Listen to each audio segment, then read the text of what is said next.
queria primeiramente, professor, que o senhor falasse sobre esse projeto. Bom, Ari, o Lift Learning ele é uma política pública do Banco Central, faz parte das políticas do Banco Central de fomento à inovação, né? Essa é uma linha que a autarquia vem seguindo desde 2018, com o lançamento do Lift, que foi o laboratório, a gente é um braço do Lift, a gente chama Lift Learning, né? A política pública.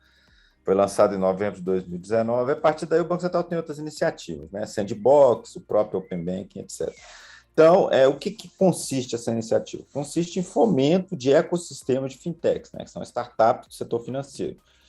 Então, a ideia é cada lugar que promove isso, sempre com recurso público, porque a ideia é fomentar no local, né? Um ecossistema, ou seja, o surgimento de empresas desse tipo.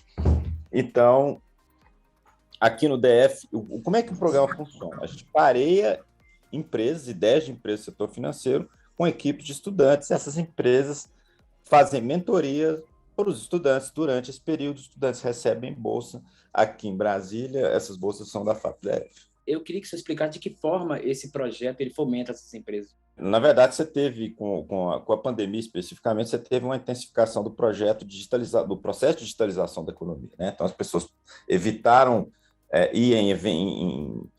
ter atendimento presencial durante muitas vezes forçadas por lockdowns e coisas do gênero, e aumentou esse uso de canais digitais. Então, tipo assim, o programa vem completamente ao encontro disso, de possibilitar soluções que diminuam o contato das pessoas e que as pessoas consigam resolver seus problemas sem precisar ir em banco, e os problemas mais sofisticados, né? Não apenas fazer consulta de saldo, sacar dinheiro, etc., mas, por exemplo, obter um empréstimo imobiliário e daí por diante. Um exemplo bem concreto disso aí, assim, super concreto, é o aplicativo da Caixa Econômica, né? Que no ano de 2020, né, que foi o ano que saiu o primeiro auxílio emergencial, surgiram, né, 36 milhões de pessoas que estavam fora do sistema financeiro, né, que foram as pessoas recipientes do auxílio emergencial. Então, tipo assim, os programas que foram desenvolvidos, aí no caso, principalmente pela Caixa Econômica, possibilitaram que esse contingente de pessoas que nunca tinham acessado serviços financeiros passassem a ter uma cidadania financeira. Então, é nesse sentido aí que soluções dessa maneira, né, aumentando a digitalização do próprio sistema financeiro, elas facilitam a vida das pessoas durante o período de pandemia. O DF é um terreno fértil para esse tipo de negócio? Eu acredito que sim, e assim, o motivo disso é que é o seguinte, a gente tem aqui não só o regulador, né, esse fomento de inovação que está acontecendo aqui no Brasil de algum tempo para cá, ele tem sido dirigido pelo próprio regulador. Isso não é uma coisa comum, né? Você dizer, por exemplo, que a regulação financeira, por exemplo, ou regulação, que a ação do governo sobre o setor da economia possa fomentar a inovação. Normalmente, o estereótipo que se tem é que quem é inovador é o setor privado, né? O governo dá reboque. No setor financeiro acontece o contrário. Boa parte das inovações, como, por exemplo, a criação de instituições de pagamento, empresas de pagamento, por exemplo, que um bom exemplo disso lá em 2013, que surgiram o Nubank e outras, né, Mercado Pago e outras empresas que hoje são bastante grandes. Essas inovações vieram a partir de ação do regulador. Então, o regulador está em Brasília, vários grandes bancos estão em Brasília, dos 4 maiores bancos do Brasil, né, que são basicamente Itaú, Banco do Brasil, Bradesco e Caixa Econômica. O Banco do Brasil e a Caixa Econômica Federal estão a sede dos bancos do Banco do Brasil, além do mais, a sede do Sicoob, que é outro banco grande também, está aqui em Brasília, e o BRB, né, não podemos esquecer do BRB, nosso banco aqui local. Então, tipo assim, a gente tem um ambiente aqui mais que suficiente para absorver desde serviços paralelos disso até ter soluções autenticamente novas e autônomas, né? Por exemplo, que não impliquem apenas uma empresa, esse tipo de empresa prestando serviço para banco, mas oferecendo um serviço novo. Um exemplo é o participante que a gente teve na edição passada do programa, que é a BX Blue, que é uma empresa do setor financeiro aqui de Brasília, né? Tem outros, XAP, pode citar outros exemplos. Está na segunda edição. Estamos indo, na verdade, para a terceira edição. A segunda edição paga por bolsa da FAP, mas para o terceiro ano, porque a iniciativa privada também abraçou esse projeto. Então, estamos falando aqui de uma política pública do Banco Central, que funciona de maneira descentralizada. Então, o Banco Central ele patrocina, ele institui, ele cria condições, mas quem banca a bolsa dos alunos participantes ou são instituições de fomento, como a FAPDF, ou então as próprias empresas interessadas em participar do programa via iniciativa privada. Então, estamos caminhando para a terceira edição.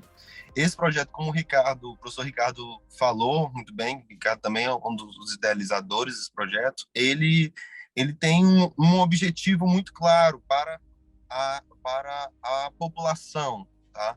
Então, assim, de um lado, a gente trabalha soluções reais que podem trazer uso para a população. Por exemplo, na nossa primeira edição, fizemos um trabalho junto ao BRB, no qual se pensou ferramentas de pagamento via Pix. Então, isso era um projeto que traria condições de modernização do banco, traria condições de melhor atendimento para os clientes do banco. Então, assim, a consequência prática mercadológica ela é clara, mas também existe uma consequência que, no nosso ver, ela é muito nobre, que é a consequência de formação de jovens talentos. Então, como o professor Ricardo estava falando sobre as condições do DF para poder atenderem a esse programa, fica muito claro para a gente também que o DF é um estado muito, muito rico em universidades, em centros universitários. Então, aqui nós temos condição de encontrar muitos jovens, pessoas que ainda estão na universidade e que têm como contribuir em grande peso para esse programa. Então, desde os campos da UNB, um campo que eu digo não só o campo principal da Ribeiro, mas também o campus do Gama, tem muitos alunos da região do Gama que atendem, que participam ativamente desse programa, como também de instituições privadas que sejam interessadas e que tenham alunos interessados em participar dessa iniciativa. Então, hoje é uma política pública que já se caminha para a terceira edição, já caminha com um certo grau de maturidade, e é uma política pública que busca alunos das mais diversas áreas. Aí eu falo, tem alunos da área de tecnologia, tem alunos da área de economia, alunos da área de direito, alunos universitários que colocam a mão na massa atrás dessas soluções financeiras. Quem pode participar e quanto tempo? Como é que são essas monitorias? O programa ele é separado por blocos, né? Então, está previsto, por exemplo, agora para este primeiro semestre, um bloco do programa, no qual participarão para os alunos, né? Participarão alunos dessas mais diversas áreas. Isso vai ser feito através de um processo seletivo aberto, e para as empresas. Empresa requisita o serviço de vocês recrutam alunos para prestar essa mão de obra e aí desenvolve essa ferramenta, é isso? Essa pergunta, do jeito que você está colocando a pergunta, eu acho que é ótimo, porque isso normalmente é a primeira visão que as pessoas têm do programa. Que, inclusive, isso me chegou na primeira versão, não hoje, porque isso já está tranquilo hoje em dia, mas, por exemplo, nas primeiras versões, a FAP insistia que a gente fizesse processo seletivo de empresa. A empresa não é um beneficiário que vai lá procurar o programa para resolver uma necessidade interna. Elas são escolhidas por terem um padrão que se dispõe a participar. Então, as empresas são voluntárias. Por isso que o ônus, o custo, é exatamente para a gente poder escolher a empresa. Não necessariamente a empresa que consiga pagar, mas a empresa que tem uma proposta interessante para a filosofia do programa é que a gente tem bolsa paga por ente público. Tá? Então, tipo assim, quem participa não é a empresa que consegue pagar. A gente pode pegar uma startup que consegue pagar, mas que tem uma aderência à filosofia do programa, qual seja eventualmente, isso a gente não conseguiu fazer no primeiro ano, né, de pandemia, porque a pandemia pegou todo mundo de surpresa, né, o programa não foi de maneira diferente, a criação de empresas no DF, né, exatamente pelo fato de a gente ter financiamento da FAP-DF, o objetivo é a criação de empresas mesmo, você é um CNPJ no DF, não um CNPJ CNPJ MEI, né, mas assim, empresas reais que consigam, né, ter a perspectiva de se perenizar aí na área. Então, tipo assim, não é toda a empresa que vai se disponibilizar de colocar alguém sênior da empresa, porque aí é quem conhece os processos de negócio, para orientar alunos que vão montar uma empresinha. Então, tipo assim, isso passa por um processo de seleção, a gente discute muito até chegar num formato que seja apropriado, que todo mundo esteja satisfeito, a empresa consiga participar, os alunos consigam fazer, né? Porque alunos com determinada característica vão trabalhar por 5 meses. Então, a gente leva tudo isso em conta.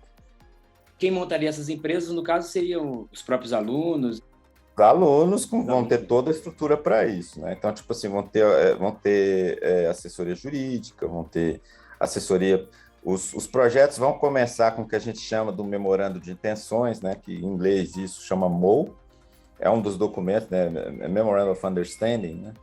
Que isso aí é um pré-contrato, né? Como não tem contrato, porque ainda não há uma pessoa jurídica constituída. Então, tipo assim, mas os projetos já vão partir do entendimento prévio que os alunos participantes terão acesso à estrutura, né? A empresa que possa ser gerada no final do projeto. Tem limite de alunos? A gente trabalha com grupos de trabalho, então, por exemplo, na área de programação, se não me engano, na área de tecnologia, se não me engano, são 6 alunos por projeto, mais os alunos mais sênior, né, que já ou participaram de outras edições, ou já têm experiência de mercado mais clara, mais definida, que participam de maneira interligada entre os projetos, de maneira supervisionando. Então, tem esse limite, mas pelo que a gente tem observado, pela realidade mercadológica hoje o mercado de tecnologia anda muito aquecido. Então, inclusive, encontrar alunos com talento suficiente nessa quantidade é um desafio, é um dos desafios do programa. Isso não é algo que esteja facilmente acessível, não, porque com a alta demanda de profissionais da área de tecnologia, observa-se muito que o mercado já vem buscando profissionais dentro das próprias universidades mesmo. Gostaria que o senhor falasse do papel da Finatec, se foi importante. O papel da Finatec foi fundamental, né? Que a Finatec tratou de toda a parte administrativa, né? Esse ano, infelizmente, a FAP resolveu fazer de maneira diferente e o carregador do piano está sendo o próprio coordenador. Então, tipo assim, eu acredito que ano passado, graças à assessoria da Finatec, toda essa parte administrativa, isso livrou os coordenadores de focar no objetivo do programa e não ficar fazendo gestão administrativa financeira, prestação de contas e daí por diante, né? Eu acho que, por exemplo, o ônus do projeto desse ano, que por decisão da FAP lá não incluiu a Finatec, vai ser, o coordenador vai ter um ônus muito maior.